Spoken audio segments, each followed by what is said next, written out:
Shockwaves continue to reverberate across the country today following Donald Trump's declaration the U.S. is going to slap another layer of tariffs on Canadian goods entering the States. Now, joining us to talk about this latest move to affect Canadian businesses, Flavio Volpe. He is the president of the Auto Parts Manufacturers Association of Canada.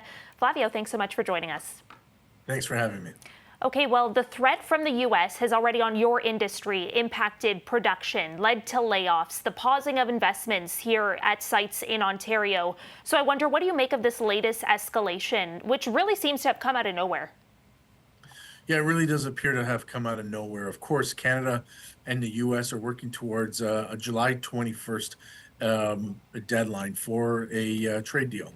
But he did impose a bunch of surprise tariffs on other countries this week, including, of note, Japan, with a deadline of August 1st. So he appears last night to have been trying to get the Canadian deal and all the other discussions aligned on the same date, to try to pit everybody against each other. It's unfortunate development, of course, when you're negotiating with someone who thinks of the leverage over the law and who is not operating in good faith. Occasionally, you're going to get surprised on a Thursday night in July, and that's what he did. You are a member of the Prime Minister's Council on Canada-U.S. Relations. Have you had any recent correspondence with the Prime Minister directly on what the status of those trade talks were before Trump, of course, threatened to escalate it to 35% on Canadian imports? Sure, the Prime Minister, of course, is very important in those trade negotiations, and we met last week. But also the negotiating team is quite actively consulting with stakeholder groups, that businesses, communities, provinces, regions that are affected with these different moves. In all of those, we're trying to take an approach that's based in math. How does the extra 10% affect which industries, how many jobs? How do we, with someone who's trying to divide us and pick us apart, so we have political fights in the middle of a negotiation, keep the coalition across this country strong and Canadians thinking about Canadians? In our case, we've always said, look, in the auto parts sector, we've been able to convince the Americans through math that if they put tariffs on auto parts, they're going to shut down the American automotive sector. And so there are no tariffs on auto parts, even though there are on cars. And on the cars, where half of our auto parts go into Canadian-built cars, we're down 23% in April on exports. But what we've been saying through the work of the council and working with other Canadian stakeholders, we didn't ask for a carve-out. You don't need to protect Canadian auto parts because the Americans really can't do without it.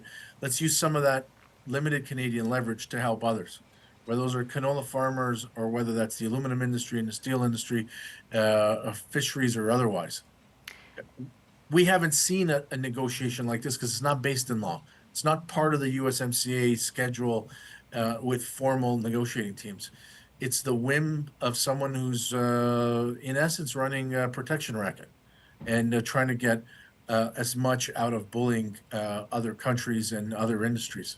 I want to pick up on that note because Prime Minister Mark Carney has been praised for getting the relationship with the U.S. president back on track. But it seems that no matter what we do, this president is unpredictable and we are not going to be safe because we already have a trade deal with his signature on it that he has contravened multiple times already. So how do you suggest the Prime Minister navigate this situation?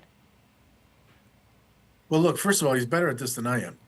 Because he's been able to just kind of keep a level head and make as few public statements as possible. I think the President of the United States is looking for a rise out of us and out of the other countries that he's disrupting trade relationships with. You're right, he doesn't respect the USMCA, and we're all right to think about, well, how is he going to respect the next trade deal? We really don't know what the answer is. This isn't something you learn in school, and you can't come at it fresh. You have to have been involved in negotiations, high pressure, high leverage negotiations in really competitive environments before. I think the Prime Minister's bringing some pretty relevant experience into the job from there. Look, I don't think he's naive. Certainly, the negotiating team isn't naive to think that this is going to go smooth towards any date or have any guarantee that we're actually going to have an agreement. I think Canadians understand that we very much are going to have to suffer a bit.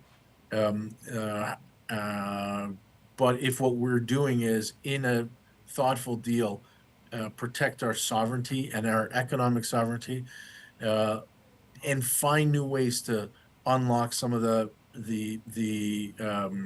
resources that we have in this country, whether those are human resources or raw resources, natural resources.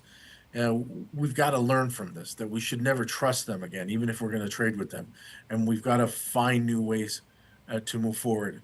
A lot of that sounds cliche, but I assure you that every business executive, every community leader in this country is charging their teams to say, what are the practical things that we can do? What's in the way? How can we work together with the federal and provincial government to move that out of the way? Okay, Flavio Volpe, I have to leave it there. I am out of time. Thanks so much for your insight and for joining us as always. Thank you for having me.